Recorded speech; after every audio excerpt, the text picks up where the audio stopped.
Good morning বন্ধুরা। এই দেখো সোনাইকে ঘুম থেকে উঠে সব ওর কাজ সেরে চলে এসেছে খেতে। দুধ মুড়ি কলা মেখে দিয়েছি, খাচ্ছে। মন মর্জি তো, দুদিন থেকে নিজে নিজে খায় না, আমার হাতে ধরিয়ে দিচ্ছে, আমাকে খেতে খাইয়ে দিতে বলছে। আজকে খাচ্ছে। আচ্ছা পড়ুক, আমি পরে তুলে দেবো, তুমি খাও। গায়ে পড়ছে তো এবার তোলার দরকার নাই, আমি তুলে দেবো পরে।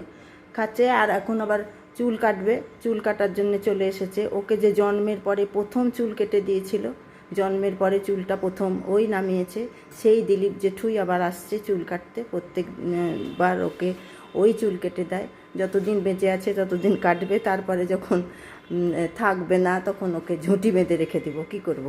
হ্যাঁ চলো, চুল কাটবে, চলো ওখানে নিয়ে যাই, দেখাবো। দেখো সোনাই চুল কাটছে, আজকে মন মেজাজটা ভালোই আছে, চুল কাটছে। এটা হলো সোনাইয়ের দিলীপ জেঠু, জন্মের পর থেকে চুল কেটেই যাচ্ছে। যতদিন দিলীপ জেঠু আছে চুল কাটবে, তারপরে ঝুঁটি বেঁধে রেখে দেবো। আর তো চুল কাটতে পারবে না, কে চুল কেটে দেবে? ওর বিরক্ত করবে।